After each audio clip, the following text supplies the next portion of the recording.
हरे कृष्णा कृष्ण कृष्णा हरे हरे हरे हरे रामा राम राम हरे हरे हरे।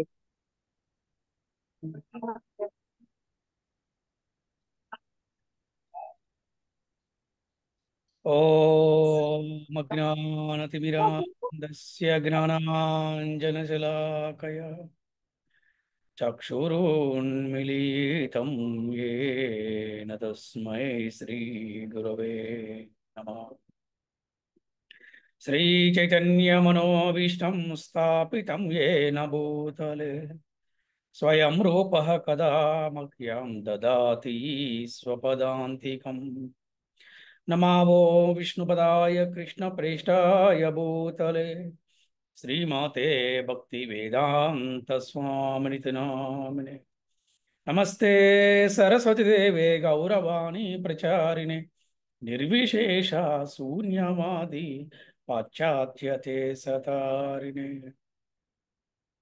जय श्री कृष्ण चैतन्य प्रभु नित्यानंद श्री अद्वैत गदाधर श्रीवासादि गौर भक्त वृंद। हरे कृष्णा कृष्ण कृष्णा हरे हरे हरे हरे राम राम राम हरे हरे। ओम नमो भगवते वासुदेवाय। ओम नमो भगवते ओम नमो भगवते वासुदेवाय। वासुदेवाय नमः। ओम नमो भगवते वासुदेवाय।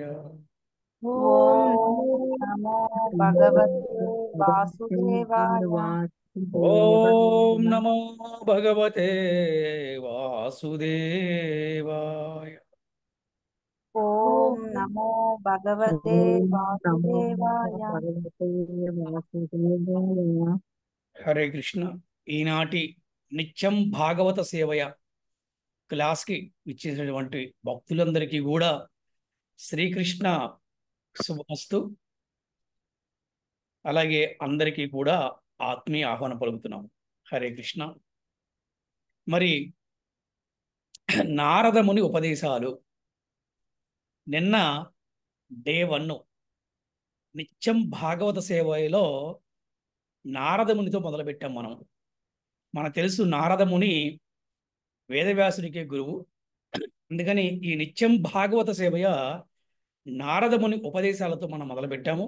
నిన్న డే 1లో మనం నిన్న చెప్పుకున్నాం. నిన్న ఏమేమి చెప్పుకున్నాం మనం? నారదముని ధర్మరాజుకి కృష్ణుడి గురించి ఎటువంటి విషయాలు చెప్పాడు. ఓ ధర్మరాజా, మీరు ఎంత మహాభాగ్యులంటే కృష్ణుడు మీతో కలిసి నివసించటం వలన, కృష్ణుడు మీ ఇంట్లో ఉండటం వల్ల నిత్యము కూడా మీ ఇంటికి ఋషులు మునులు బ్రాహ్మణులు వచ్చి వెళ్తూ ఉంటారు అని చెప్పుకున్నాం. ఎంత ఆ ఇంపార్టెంట్ విషయం అంటే అది నేను మనం చెప్పుకున్నామో, అంటే ఎవరి ఇంటిలో కృష్ణుడు ఉంటాడో ఆ ఇంటికి నిత్యము కూడా ఈ సాధు పురుషులు మహాత్ములు బ్రాహ్మణులు వైష్ణవులు వచ్చి వెళ్తూ ఉంటారనమాట. అది నిన్న మనం చాలా చక్కని విషయాలు మనం చెప్పుకున్నాము. అలాగే తర్వాత వర్ణాశ్రమం గురించి ధర్మరాజు అడిగాడు నారదమునుడి. వర్ణాశ్రమం గురించి చెప్పండి, మానవుని యొక్క ధర్మం గురించి చెప్పండి అని చెప్పి అడిగారు. అందులో నిన్న మన కన్క్లూజన్ ఏంటి? మానవుల ధర్మం ఏంటి అంటే భాగవత ధర్మమే. అంటే ఏంటి భాగవత ధర్మం అంటే? నిత్యం భాగవత సేవయ, నిరంతరము కూడా ఆ, సేవలో ఉండటము. అంటే భాగవతము చదవటము, అలాగే భాగవతం మనం ఎవరికన్నా చెప్పటము, అలాగే భాగవతులకు సేవ చేయటం, అలాగే భగవంతుడి సేవ చేయటం, ఇదంతా కూడా మనకి నిత్యం భాగవత సేవయ అంటారు. ఇదే మానవుని యొక్క ధర్మము అని నారదముని చాలా చక్కగా ధర్మరాజుకు ఉపదేశించాడు అనమాట. మరి ఈ రోజున డే 2లో, అంటే ఈ రోజున డే 2లో మనం ఏం చెప్పకపోతున్నాం అనే దాని గురించి ఈరోజు మనము చక్కగా డిస్కస్ చేసుకుందాం.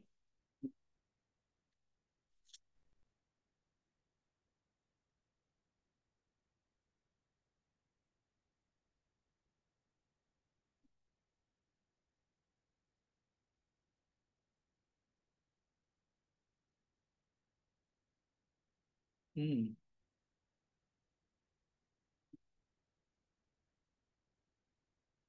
మానవులు అనుసరింపవలసిన ధర్మాల గురించి నిన్న నిన్న మనం చర్చించుకున్నాం. అందులో చివరగా భగవత్ యొక్క లీలలను కీర్తించడము, స్మరించడము, సేవ చేయటము, అర్చనము, వందనము, దాస్యము, సఖ్యము, ఆత్మనివేదం అనేవి మానవులు అనుసరింపవలసిన ధర్మాలని చెప్పుకున్నాం.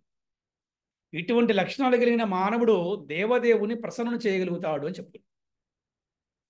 ఇక్కడ మళ్ళీ నారదుల వారు ఏం చెప్తున్నారంటే, ఇక్కడ మళ్ళీ ఈ రోజున డే 2లో మనం చెప్పుకోబోయేటువంటి ఆ, విషయాలు గర్భధానాది సంస్కారముల ద్వారా సంస్కరింపబడిన వారే ద్విజులు. ద్విజులు అంటే ఎవరు అంటే గర్భ సంస్కారం అంటే ఏమిటి? గర్భధాన సంస్కారము వివాహమైన తర్వాత ఆ పురుషుడు స్త్రీకి గర్భధానం చేస్తాడు. ఆ గర్భధానం దాన్ని గర్భధాన సంస్కారం అంటారు. అంటే మానవులకి 16 సంస్కారాలు ఉంటాయి పుట్టుక నుంచి మరణం వరకు. జన్మదినం నుంచి అలాగే చివరి మరణదినం వరకు కూడా 16 సంస్కారాలు ఉంటాయి. అందులో గర్భధాన సంస్కారం కూడా చాలా అతి ముఖ్యమైనది అన్నమాట. ఎందుకంటే గర్భధాన సంస్కారము ద్వారా సంస్కరింపబడిన వారే ద్విజులు అన్నారు. ద్విజులు అంటే ఎవరంటే బ్రాహ్మణులు, బ్రాహ్మణత్వం కలిగినటువంటి వారు. అది అంటే ఎప్పుడైతే శాస్త్రపరంగా ఒక మంచి ముహూర్తం చూసి ఆ ఒక్క పెళ్లి కొడుకి పెళ్లి కూతురికి ఆ ఒక్క శోభన గదిలోకి ముందుగానే శాస్త్రపరంగా ఒక ముహూర్తం పెట్టి అలాగే ఒక మంచి యజ్ఞం చేసి ఆ యజ్ఞ ప్రసాదాన్ని వారికి తినిపించి అలాగే ముహూర్తం పెట్టి వారికి చక్కగా కూడా వారి శోభన గదులు పంపించిన తర్వాత వారి యొక్క కలయిక వల్ల పుట్టే వాళ్ళు ఎవరు పుడతారంటే మంచి పిల్ల పుడతారనమాట. ఇది అటువంటి వారు బ్రాహ్మణ లక్షణాలతో పుడతారు. వారిని ఏమో ద్విజులు అన్నారు. అటువంటి బ్రాహ్మణులు, క్షత్రియులు, వైశ్యులు తన వంశాచారాల ద్వారా నడవడికి ద్వారా పునీతులై భగవద ఆరాధనను, వేద అధ్యయనాన్ని, దానమును చేపట్టాలి. అంటే ఎవరైతే ఈ బ్రాహ్మణులు, క్షత్రియులు, వైశ్యులు అలాగే వీళ్ళందరూ కూడా ఏంటంటే మంచి నడవడిక ద్వారా, అంటే ఏ విధంగా నడవడిక అంటే మంచి ప్రవర్తన, మంచి ఆలోచన విధానం, అంటే యాటిట్యూడ్, బిహేవియర్, ఈ విధంగా పునీతులయ్యి భగవద్ ఆరాధన చేయాలండి నిత్యము కూడా. అలాగే వేద అధ్యయనము అంటే ఈ కలికాలంలో అంటే ఈ కలియుగంలో మనకి భగవద్గీత భాగవతమే వేద అధ్యయనం. అలాగే దానమును చేపట్టాలి. అంటే మనం ఇంతమంది కూడా చెప్పుకున్నాం, గోవుకి గోవిందుడికి ఆహారం పెట్టకుండా ఎవరు కూడా ఆహారం తీసుకోకూడదు. అలాగే ప్రతిరోజు ఎవరికో ఒక జీవికి అన్న ఆహారం పెట్టి మనం ఆహారం తీసుకోండి, అది దానం కింద వస్తుంది అనమాట. అది అలాగే మనోనిగ్రహము, ఇంద్రియ నిగ్రహము, తపస్సు, శుచిత్వము, క్షమాగుణము, సరళత అంటే బ్యాలెన్సింగ్, జ్ఞానము, దయ, సత్యసంధత, భగవద ఆశ్రయము అనేవి బ్రాహ్మణుల లక్షణాలు. ఎవరిని కావాలో నోట్ చేసుకోవచ్చు. బ్రాహ్మణుల ఈ లక్షణాలు ఉంటే వాళ్ళు బ్రాహ్మణులే. పుట్టుకతో వాళ్ళు ఏ కులంలో పుట్టినా పర్వాలేదు, కానీ ఈ లక్షణాలు కనుక ఉంటే వాళ్ళను బ్రాహ్మణులుగా పరిగణిస్తారు భగవంతుడు, అలాగే సమాజం అనమాట.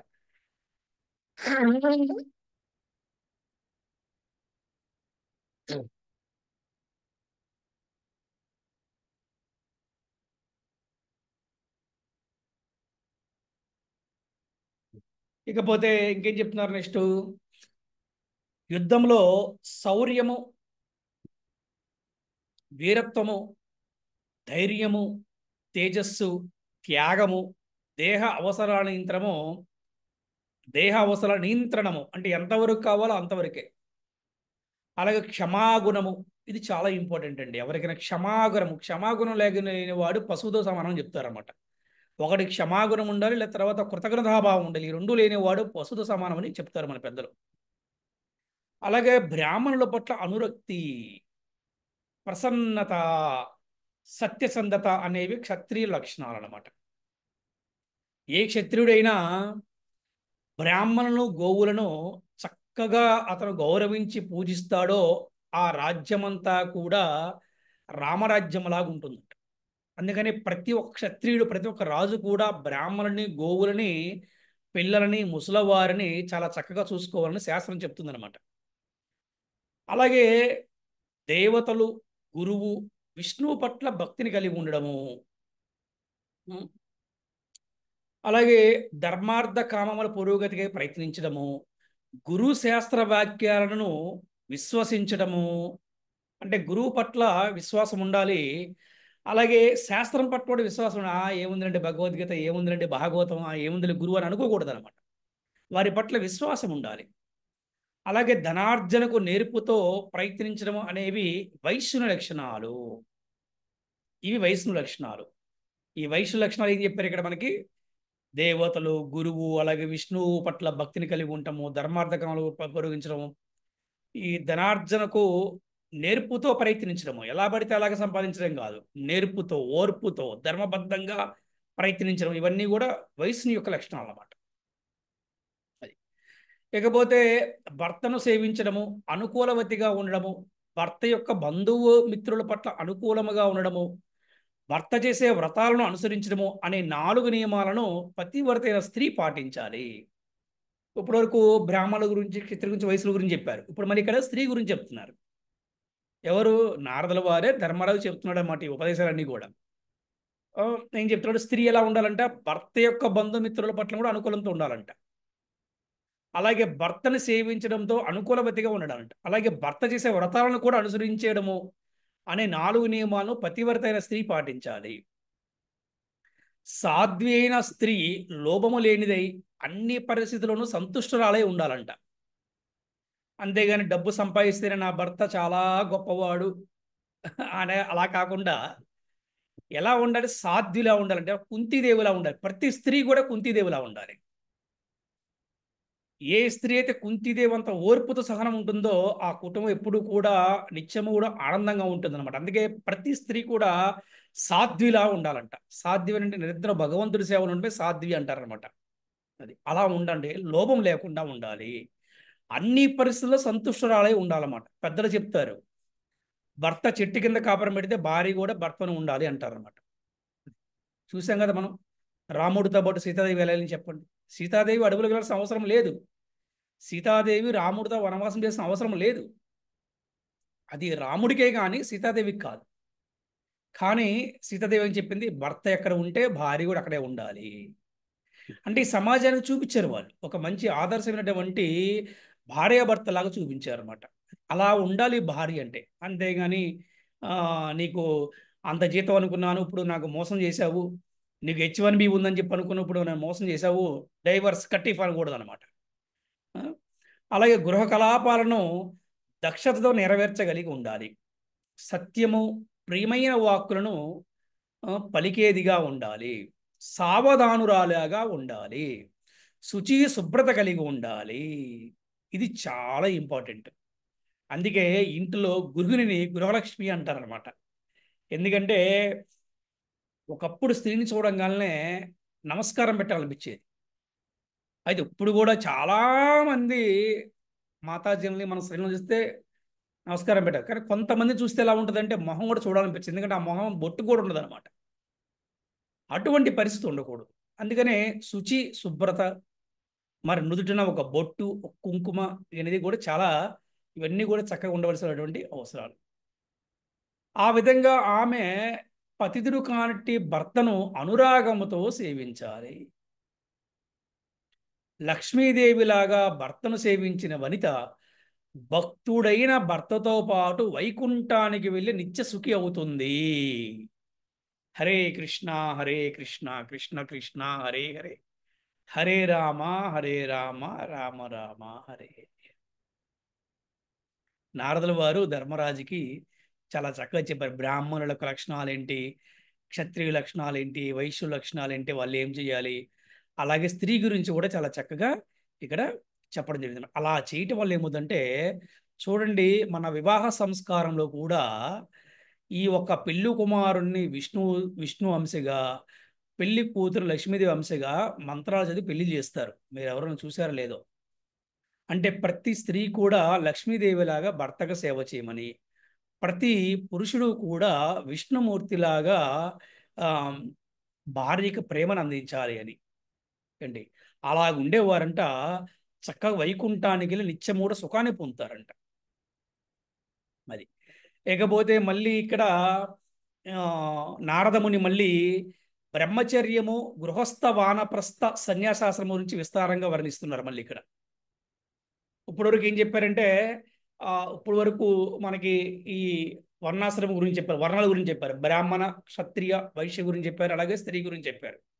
ఇప్పుడు మళ్ళీ ఏం చెప్తున్నారంటే నారదముని ఇక్కడ బ్రహ్మచర్య, గృహస్థ, వానప్రస్థ సన్యాసాశ్రమాల గురించి, ఆయన 4 ఆశ్రమాల గురించి ఇక్కడ చక్కగా మళ్ళీ కూడా చెప్తున్నారు. ఎలా చెప్తున్నారంటే అప్పుడు మళ్ళీ ఇవన్నీ కూడా విన్న తర్వాత ధర్మరాజు మళ్ళీ నారదుతో ధర్మరాజు మళ్ళీ నారదుల ముందు అంటున్నాడు అనమాట. ఏమంటే స్వామి, దేవర్షి జీవిత లక్ష్యాన్ని తెలుసుకోకుండా గృహవ్రతులమై ఉండే మేము కూడా వేద దేశానుసారం సులభంగా ముక్తిని పొందే విధానాన్ని తెలియజేయండి అని ప్రార్థించాడు. అంటే ఆ, ఆ, ధర్మరాజు మంచి ప్రశ్న అడిగాడు. ఎందుకంటే చూడండి, ఇక్కడ గృహస్థులందరికీ కూడా ఒక మంచి మెసేజ్ దొరుకుతుంది వాళ్ళ. ధర్మరాజు ఎంత చక్కగా అడిగాడంటే నారంతోటి, స్వామి దేవర్షి జీవిత లక్ష్యాన్ని తెలుసుకోకుండా గృహవ్రతులమై ఉండే మేము కూడా వేద దేశానుసారం సులభంగా ముక్తిని పొందే విధానాన్ని తెలియచేయండి అని ప్రార్థించాడు. అప్పుడు నారదముని గృహస్థులు చేయవలసిన ధర్మాలను వివరించడం మొదలుపెట్టాడు. గృహస్థు యొక్క ధర్మం ఏమిటి? ఇది చాలా అవసరం మనందరికీ కూడా. అంటే ప్రతి ఒక్క గృహస్థులకు కూడా ఇది చాలా అవసరం. ఏంటిది? ఆదర్శ గృహస్థ జీవనంలో మనిషి తాను సంపాదించినది స్వీయ భోగానికి కాకుండా కృష్ణునికే సమర్పించాలి. దీని ఏమన్నారు? కృష్ణార్పణం, వాసుదేవార్పణం అన్నారు. ఇది చాలా చాలా ఇంపార్టెంట్. ఇది ఒక ప్రశ్న రావచ్చు, లేదా ఒక సందేహం రావచ్చు, ఏ విధంగా అర్పించాలి అంటే, ఏ గృహస్థులైనటువంటి వారు కూడా గృహములో నిత్యము ధూప దీప నైవేద్యం పెడుతూ ఉంటారో, ఈ ఒక్క ఇల్లు నాది కాదు కృష్ణుడు అని ఎవరైతే అనుకుంటారో, ఈ ఒక్క ఇల్లు, ఈ ఒక్క ఆస్తి, ఈ ఒక్క డబ్బు, ఈ ఒక్క కారు, ఇవన్నీ కూడా కృష్ణుడే నాకు ఇచ్చాడు కాబట్టి నేను మళ్ళీ కృష్ణుడిగా సమర్పిస్తున్నాను అని ఎవరైతే ఆ భావనతో ఉంటారో వారు అందరూ కూడా కృష్ణుడు సమర్పించినట్టే లెక్క. అంతేకాదు వారికి నిత్య ఆనందం ఉంటుందన్నమాట. దాన్నే మనం డిటాచ్మెంట్ అంటాం. అటాచ్మెంట్ మనకెందుకండి? మంది కాడు అనే దాని మీద మనకెందుకు అటాచ్మెంట్ చెప్పండి? చూస్తున్నాం కదా, ఇప్పుడు వచ్చినటువంటి ఈ ఒక వరద వస్తే, ఇటువంటి ఒక ఆపద పరిస్థితి చూస్తే కనుక కోట్ల రూపాయలు పెట్టి కొనుక్కున్న విల్లాల వాళ్ళ ఇల్లు కూడా మునిగిపోయినాయి. కోట్లు. ఒక విఎంసి ట్రాక్టర్లో ఎక్కెళ్ళారు మనుషులు. ఇది చెత్త వేసుకుని వెళ్ళే ట్రాక్టర్లో మనుషులు ఎక్కెళ్ళారు. ఇది కోటీశ్వరులు.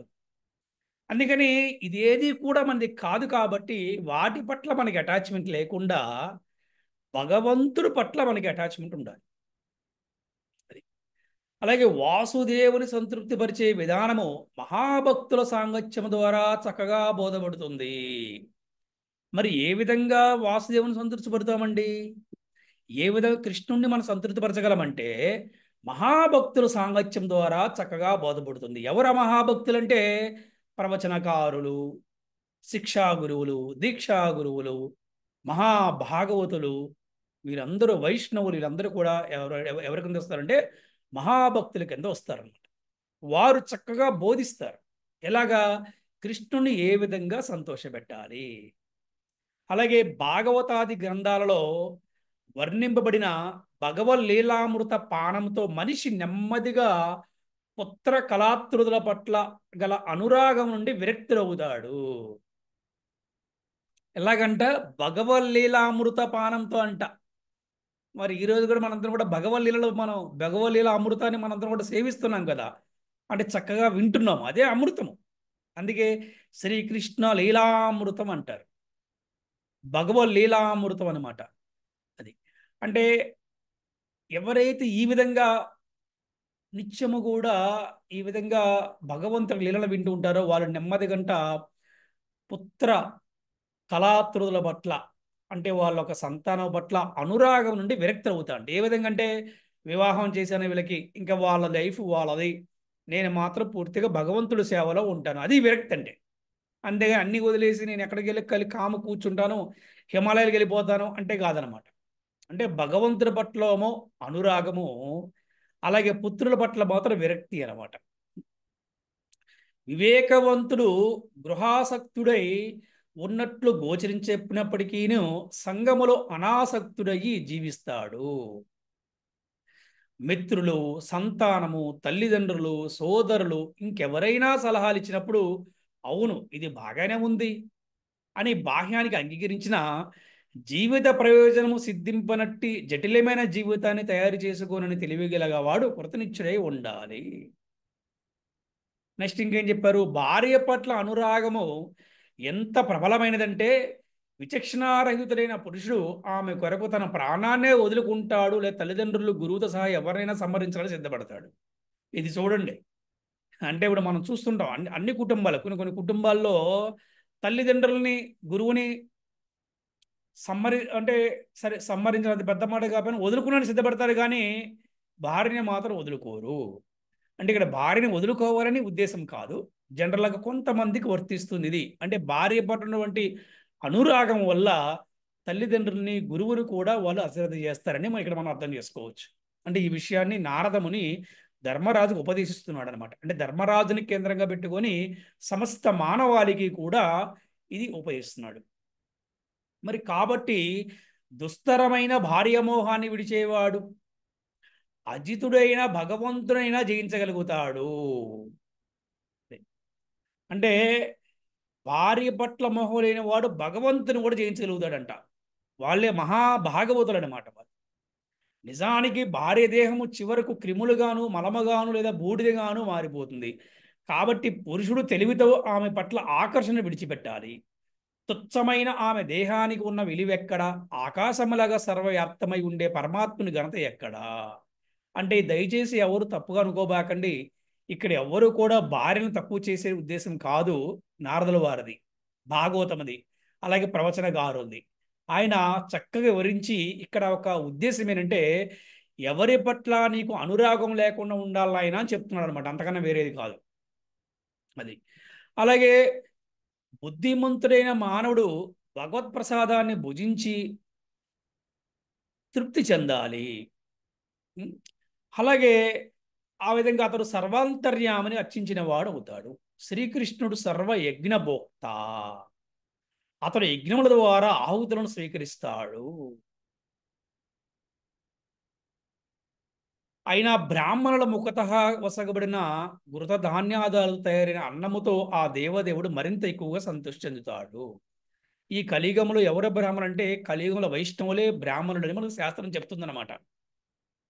అలాగే గృహస్థుడు పితృతర్పణ కార్యాలను కూడా చేయాలి.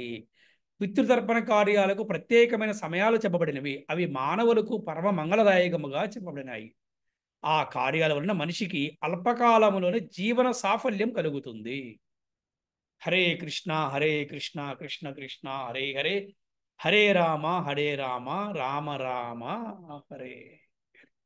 శ్రీల ప్రభుపాదికి జయ, శ్రీల గురుదేవ్కి జయ. హరి హరి ఓ. ఒక్కసారి మళ్ళీ అడగరా ప్రశ్న. పితృతర్పణ కార్యాలంటే ఎలా చేయాలి గురూజీ? జనరల్గా ఏంటంటే మనకి మన పూర్వీకులు అంటే జనరల్గా మన ఫాదర్స్ కానీ ఎవరైతే గతించిపోతారో మన కుటుంబంలో, ముఖ్యంగా కుటుంబంలో వారికి పితృతర్పణ వదలని చెప్తారన్నమాట. ఒకటి ఏంటంటే వారు ఒక తిథి ఉంటుంది, అంటే వారు శరీరం విడిచిపెట్టినటువంటి తేదీ, చనిపోయిన తేదీ, తిథి, ముఖ్యంగా తేదీ కూడా పనికిరాదు, తిథి అంటే వాళ్ళు ఏ తిథి అంటే క్యాలెండర్ మారిపోతుంది, డేట్స్ మారిపోతుంటాయి అనమాట. తిథి, గడియలు, నక్షత్రము ఇవన్నీ కూడా చూసినప్పుడు ఆ రోజున దాని ప్రకారం పెడతాం అనేది ఒక సిస్టము ఒకటి. అది లేదనుకోండి ఈ మహాలయ పక్షాల్లో ఆ, అమావాస్య ఉంటుంది అనమాట. ఆ రోజు పెడతారన్నమాట. తర్వాత పుష్కరాలప్పుడు కూడా పెడుతూ ఉంటారన్నమాట. ఈ 3 విధాలుగా కూడా ఆ పితృతర్పణ కార్యాలు చేస్తూ ఉంటారన్నమాట. అంటే పితృదేవతలకి ఆ, చేయటం మంచిదని చెప్తారు. ఎందుకంటే పితృదేవతలకి చేయటం వల్ల ఏంటంటే ఆ పితృదేవతలకి అంటే మనకేమో ఒక సంవత్సరం అయితే వాళ్ళకి ఒక రోజు అనమాట. అందుకే సంవత్సరం పెట్టమని చెప్తారు వాళ్ళకి. మనం సంవత్సరం పెడతాం వల్ల వాళ్ళకి మనం నిత్యం కూడా వారికి మనం ఆహారం అందించినట్టు అనమాట. అది అలా ఎవరైతే చేయరో ఓ, పితృదేవతలు గనక సంతోషంగా లేకపోతే ఆ కుటుంబాలు పాడైపోతాయని మన శాస్త్రం చెప్తుంది. అది నిజమే, అది అబద్ధమైతే ఏం కాదు. అందుకని ముఖ్యంగా ఈ గృహంలో ఆ, ఆర్థికమైన ఇబ్బందులు కావచ్చు, లేకపోతే వివాహం అయితే పిల్లల పుట్టపోవడం కావచ్చు, లేదా కుటుంబాలు విడిపోవటం కావచ్చు, భార్యాభర్తల గొడవలు కావచ్చు, కొంతమందికి వివాహం అయిన తర్వాత వాళ్ళు డైవర్స్ కావచ్చు. అంటే రకరకాల కారణాలు. ఆ, అంటే కరెక్ట్గా ఇదేని చెప్పలేము. ఏదో డిస్టర్బెన్స్ చూస్తూ ఉంటాం మనం కొన్ని కుటుంబాల్లో. ఎవరన్నా బ్రాహ్మణుడు చెప్పినా కూడా అవన్నీ మాకు తెలవదని చెప్పేసి కొట్టిపడేసి వాళ్ళు చాలా మంది ఉన్నారు. కానీ ముఖ్యంగా చూస్తే ఇప్పుడు కూడా బ్రాహ్మణులు కానీ ఆ, తర్వాత వైశ్యులు అంటే ముఖ్యంగా ఇప్పుడున్న పరిస్థితుల్లో ఎక్కువగా వీళ్ళిద్దరు చేస్తూ ఉంటారు. అలాగే ఇప్పుడు బాగా అవేర్నెస్ వచ్చింది ఈ మధ్య టీవీలలో. ఈ కొన్ని టీవీ ఛానల్స్లో చెప్పే వాళ్ళని బట్టి, సిద్ధాంతాలు చెప్పిన బట్టి అవేర్నెస్ వచ్చింది. ఇప్పుడు కూడా కొంతమంది చేస్తున్నారు. కానీ చేయటం చాలా మంచిది, అందులో ఎటువంటి సందేహం లేదు. ఈ అది చేయడం విధానం ఏంటంటే ఈ నది ఒడ్డుకి వెళ్ళి బ్రాహ్మణులు కనుక మనం చెప్తే వాళ్ళు వారి పేరుతోటి చేసి పూర్వీకులందరి పేరున కూడా వాళ్ళు చేస్తారు. అదొక ప్రాసెస్. ఆ, ఒక వండర్ఫుల్ ప్రాసెస్ ఉంది. ఏంటి ఆ ప్రాసెస్ అంటే ఆ, మనకి అంటే ప్రభుపాద గారు చెప్పారనమాట. ఏంటంటే అలా చేయటం వల్ల కూడా ఆ, అంత ఫలితం ఉండదు. కృష్ణుడికి నైవేద్యం పెట్టి ఆ నైవేద్యాన్ని ప్రసాదంగా గనక గనక మనం అందించగలిగితే ఏంటి అది బ్రాహ్మణుల చేత కావచ్చు, లేకపోతే స్వయంగా మనం ఆ ఫోటోకి మనం ప్రేమతో ఆర్తితో కనుక చేయగలిగితే ఆ, అలా కూడా పితృదేవత సంతోషపడతారని చెప్పి ప్రభుపాద వారు చెప్పడం జరిగింది. అలాగే యజ్ఞం చేయించడం, వాళ్ళ పేరున యజ్ఞం చేయించి ఆ యజ్ఞ ప్రసాదాన్ని ఆ పూర్వీకులకి ఆ, పెట్టి అలాగే ఆ యజ్ఞ ప్రసాదాన్ని అందరికి బంధువుల చేతులు పంచిపెడతాం వల్ల కూడా మంచి గతులు కలుగుతాయని చెప్తారనమాట. సో ఇలాగా చేయొచ్చు. ఆ, అంటే కృష్ణుడి పట్ల విశ్వాసం ఉండి ఆ, వైష్ణవుల పట్ల విశ్వాసం ఉన్నప్పుడు ఇలా చేయొచ్చు. లేదండి అనుకుంటే గనక బ్రాహ్మణుల దగ్గరికి వెళ్ళి చెప్తే వాళ్ళు చేయాల్సింది వాళ్ళు చేస్తారు. హరే కృష్ణ. ఏదో అడుగుతున్నారు కదా మీరు, ఎవరు ఏదో మాట్లాడుతున్నారు మాతాజీ. హరే కృష్ణ. అది అది కొడుకులు లేని వాళ్ళు కూతుళ్ళు ఉన్నారనుకో అప్పుడేం చేయాలి గురూజీ? కొడుకులు లేని వారు కూతుర్లు ఉంటే గనక అదే కూతుర్లు చేయకూడదని రూల్ ఏం లేదు. కానీ కూతుర్లు బ్రాహ్మణుల చేత చేయించవచ్చు. బ్రాహ్మణులు చేసేస్తారు, వాళ్ళకి మనం డబ్బులు ఇస్తే వాళ్ళు చేస్తారు. అదే. అంటే ఒకటి, కూతురు ఎప్పుడైతే హరే వివాహం కృష్ణ గురూజీ. చేసుకొని వేరే ఇంటికి వెళ్ళిపోతుందో ఆవిడికి ఎటువంటి దోషం అయితే ఉండదు యాక్చువల్గా. అది అంటే కూతురు వేరే ఇంటికి ఓ, వెళ్ళిపోయింది కాబట్టి ఆవిడ చేయకపోయినా పర్వాలేదు. కానీ కొంతమంది మాత్రం అంటే ముఖ్యంగా తల్లిదండ్రుల పట్ల ప్రేమ ఉన్న వాళ్ళు, అంటే పూర్వీకులు కాకుండా వాళ్ళు ఏం చేస్తారంటే కృతజ్ఞతాభావంతో వారి వివాహమైనా కూడా ఒక బ్రాహ్మణుడిగా చేయిస్తారు కొంతమంది. అది వారి వారి యొక్క మానసిక పరిస్థితిని బట్టి ఉంటుంది అనమాట. చెయ్యకపోతే పాప అని మాత్రం ఏమి లేదు. అది హరే కృష్ణ. ఎవరికి ముఖ్యంగా ఆడపిల్లలకేనండి. కానీ ఎవరికి హరే అది ఎందుకంటే వారికి పేరు మారిపోతుంది, గోత్రం మారిపోతుంది. అంటే సారీ, ఇంటి పేరు మారిపోతుంది, గోత్రం మారిపోతుంది కాబట్టి వారికి ఆ ఎగ్జంప్షన్ ఉందన్నమాట. హరే కృష్ణ. అనే ఉపదేశాలు భాగవత సేవలో ఉమ్. ఈరోజు తెలుసుకున్నాయి. గర్భధాన సంస్కారాలు 16 ఉంటాయి ప్రభుజీ. ఆ, అందులో ఆ, గర్భధాన సంస్కారం ఒకటే. మానవులకి 16 సంస్కారాలు ఉంటాయి. అందులో ఒక సంస్కారం గర్భధాన సంస్కారం. గర్భధాన సంస్కారం సారీ ఒకటి. గర్భధాన ఇది చాలా ఇంపార్టెంట్ అయిన సంస్కారం ప్రభుజీ. దాని వల్లనే జీవుడు బయటకు వస్తాడు. చాలా ప్రవర్తనతోటి, మంచి ప్రవర్తనతోటి మంచి పిల్లలు పుడతారు. వేదాధ్యయనం మీద, శాస్త్రాధ్యయనం మీద, వీటన్నింటి మీద వాళ్ళకి శ్రద్ధ ఉంటుంది ప్రభుజీ. అలా ఆ గర్భధాన సంస్కారం చేయడం వలన వాళ్ళ సమాజానికి కొంచెం ఆధ్యాత్మిక చింతనతో పుడతారు. సమాజంలో వారి పట్ల కొంచెం ఉన్నత స్థానం కూడా వస్తుంది ప్రభుజీ. అట్లాగే సంస్కారంతో ప్రవర్తిస్తూ ఉంటారు ప్రభుజీ. అవును. అసలు బ్రాహ్మణ లక్షణాలు ప్రభుజీ, దైవ కార్యం చేయాలి, ధర్మం దై బ్రాహ్మణ లక్షణాలు ఎలా ఉంటాయంటే ప్రభుజీ, దైవ కార్యాలు చేస్తూ ఉంటారు, ధర్మం గురించి సమాజానికి తెలియజేస్తూ ఉంటారు, భగవంతుని గురించి శాస్త్రాల గురించి చెప్తూ ఉంటారు ప్రభుజీ.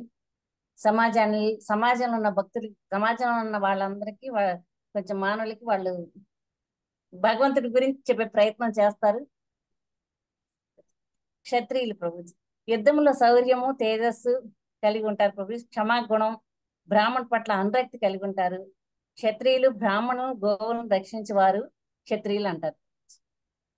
వైశ్య లక్షణాలు, దేవతలు గురువుల పట్ల గౌరవము, ధర్మబద్ధంగా జీవించడం, వ్యాపారం ధర్మంగా చేస్తూ ఉంటారు ప్రభుజీ. వాళ్ళకి కొంచెం దాన ధర్మ గుణాలు ఎక్కువ చేస్తూ ఉంటారు, వాళ్ళ విధి అది. గోవుల్ని రక్షిస్తూ ఉంటారు ప్రభుజీ. నారదుల వారు ఇంకా స్త్రీ గురించి కూడా చెప్పడం జరిగింది ప్రభుజీ. ఇందులో ప్రత్యేకంగా భర్త చేసే పనులకు అనుకూలంగా వీరు ప్రవర్తించడం, చేసే భక్తుల సహాయం చేయడం, వారితో పాటు కలిసి నడవడం, ప్రతి స్త్రీ కూడా కుంతిలాగా ఉండాలని చెప్పారు ప్రభుజీ, సాధ్విలాగా ఉండాలని చెప్పారు. మనకి సీతాదేవి గురించి కూడా ఉదాహరణగా చెప్పారు. సాధ్వి అంటంతో సీతాదేవి గుర్తుకొస్తుంది ప్రభుజీ. మళ్ళీ గృహస్థ ధర్మం కూడా తెలియజేశారు ప్రభుజీ. ఇందులో భర్త సంపాదించిన దాంట్లో కొంత భాగం భగవంతునికి అర్పించాలి. గృహంలో ఎవరైతే దీప నైవేద్యాలు సమర్పిస్తూ ఉంటారో అవి కృష్ణుడికి చెందాయి. కృష్ణుడి వల్లే నాకు ఇదంతా వస్తుంది, నా ఉన్నత స్థాయి వస్తుందని చెప్పి ఆ కృతజ్ఞత భావంతో ఇవ్వాలి ప్రభుజీ. దేవుడికి ఎంత కొంత సమర్పిస్తే అది భగవంతుడికి చెందినట్టే అవుతుంది ప్రభుజీ. ఏది చేసే మన కృష్ణార్పణం అని మనసు అంటే అది కృతజ్ఞతగా ఉంటుంది. ఈ కృతజ్ఞత భావం రావాలి, ఇదంతా కృష్ణార్పణం అన్న భావం రావాలంటే ప్రభుజీ భక్తుల సాంగత్యంలో ఉండాలి. Thank you Prabhuji. Hare Krishna Prabhuji. Hare Krishna. Yes, చాలా బాగా చెప్పారు మాతాజీ. హరే కృష్ణ. కొన్ని చెప్పారు ప్రభుజీ. సావధానులాగా ఉండాలి, శుచి శుభ్రత ఉండాలి, భర్తని అనురాగంతో చూసుకోవాలి. ఇలా ఉండేవాళ్ళు వైకుంఠానికి వెళ్ళి సుఖాన్ని కూడా పొందుతారు అని చెప్పారు ప్రభు. వండర్ఫుల్. ఎస్. ఇంకా గృహస్థులుగా చెప్పారు, తన సంపాదన మామూలుగా భౌతికమైన ఎంజాయ్మెంట్ల కోసం కాకుండా భగవంతుని సేవలో ఉపయోగించాలి. ఎందుకంటే మనకి వచ్చిందంతా కూడా భగవంతుడి కృప వల్లే వచ్చింది, కానీ ఆ డబ్బు మన మీద మన తెలివితేటల వల్ల అని అనుకోకూడదు. భగవంతుని కృప వల్ల వచ్చింది కాబట్టి ముందుగా ఆయన సేవలో ఉపయోగించి తర్వాత మనం వాటిని ఉపయోగించుకోవాలి ప్రభుజీ. ఆ భావన అనేది ఉండాలి మనకి మనసులో. మహాభక్తుల సాంగత్యం ద్వారా మనం ఇవన్నీ కూడా మనం వాసుదేవుని ఎలా సేవించుకోవాలనేది మనం తెలుసుకుంటాము. మహాభక్తులు ఎవరంటే వైష్ణవులు, శిక్షా గురువులు, ఆధ్యాత్మిక గురువులు, వీళ్ళందరి ద్వారా మనం తెలుసుకుంటాము. ఇంకా భగవంతుని యొక్క మనం ఎప్పుడు కూడా ఆయన లీలలు అమృతంగా మనం భావించి వింటూ ఉండాలి. అలా వింటూ ఉండటం వల్ల కుటుంబం పట్ల విరక్తి కలుగుతుంది. ఆటోమేటిక్ గా ఎప్పుడైతే కుటుంబం పట్ల విరక్తి కలుగుతుందో భగవంతుని పట్ల ఆసక్తి పెరుగుతుంది. అట్లా రెండు జరుగుతూ ఉంటాయి అన్నమాట. ఎప్పుడు జరుగుతాయి అంటే మనం ఆయన లీలలు వింటూ ఉండి ఆసక్తిగా వింటున్నప్పుడు, మనసారా మనం సేవించినప్పుడే వస్తాయి. ఊరిక ఆటోమేటిక్ గా విన్నందువల్ల కూడా రావు ప్రభుజీ. వాటిని మనం జీవితంలో కూడా ఆ విన్న వాటిని భగవంతుడే అన్నిటికీ మూలం అని మనం మనసులో నాటుకోవాలి. అది నాటుకున్నప్పుడే మనకి ఇవన్నీ కూడా కలుగుతాయి. ఎందుకంటే కొంతమంది సంవత్సరాల తరబడి వింటున్నా కూడా వాళ్ళలో మార్పు రావట్లేదు కదా. ఎందుకని అంటే వాళ్ళు వింటున్నారు కానీ జీవితంలో ఆచరించుకోవట్లేదు. అది ఎప్పుడైతే ఆచరిస్తారో వాళ్ళకి ఇలాంటివన్నీ కూడా కలుగుతాయి ప్రభుజీ. ఇంక ఈ భార్య మీద మోహాన్ని కూడా విడిచిపెట్టాలి గృహస్థుడిగా. ఎందుకంటే ఈ శరీరం అనేది శాశ్వతం కాదు, ఎప్పుడైనా వదిలేస్తాం కాబట్టి అలాంటి వాటి మీద కాకుండా భగవంతుడిది శాశ్వతం. మనకి ఎన్ని జన్మలు ఇచ్చినా కూడా భగవంతుడే తండ్రి మనకి. ఈ భార్య ఈ జన్మలో ఒక ఆమె, వచ్చే జన్మలో ఒక ఆమె ఉంటారు కదా. అసలు జన్మ మానవ జన్మ వస్తుందో రాదో తెలియదు మనకి. అందుకని అన్ని జన్మలకి శాశ్వతమైన సేవ అంటే భగవంతుడి సేవ కాబట్టి భార్యనేంటి, బంధువులనేంటి, అందరి మీద కూడా ప్రేమ ఉండాలి గాని మోహం ఉండకూడదు. కొంతమందికి అలా కొద్దిగా డిస్టర్బెన్స్ ఉంటది ప్రభు అక్కడ. ఇదేంటా మీరు అన్నారు కదా ఇలాంటి భార్య గురించి ఇలా చెప్తున్నానని కొంతమందికి తెలియని వాళ్ళు ఫస్ట్ లో అలా అనుకుంటారు. అదేంటంటే ప్రేమకి మోహానికి తేడా అనేది మనం తెలుసుకోవాలి ప్రభు. అవును కేవలం భగవంతుడి ప్రసాదాన్ని మనం పూజించాలి, అవును గృహస్థులుగా ఇవన్నీ కూడా. ఇంకా పితృతర్పణాలు కూడా చేయాలి గృహస్థుడిగా, అతని ధర్మం ప్రభు. అవును. హరే కృష్ణ ప్రభుజీ, ప్రణామాలు.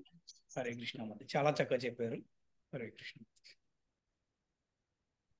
చెప్పండి మధ్య. అది సిగ్నల్ సరిగ్గా వినిపిస్తుందా గురుజీ? ఇప్పుడు బాగానే వినపడుతుంది, చెప్పండి. అది ఓ మధ్య మధ్యలో కట్ అవుతున్నట్టుంది. పర్వాలేదు. మన బ్రాహ్మణులు, క్షత్రియులు, వైశ్యులు గురించి కూడా నారద ముని ద్వారా చెప్పారు. బ్రాహ్మణులు మనోనిగ్రహము, శుచిత్వము, క్షమాగుణము అనేవి బ్రాహ్మణుల లక్షణాలు. ఓకే. యుద్ధంలో ధైర్యము, తేజస్సు, త్యాగము, క్షమాగుణము అన్నవి బ్రాహ్మణుల లక్షణాలు.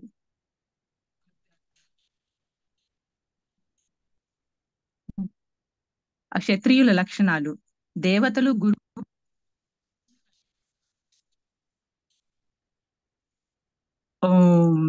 విష్ణువు లక్షణ, అదే వైశ్యుల లక్షణాలు. ఓకే.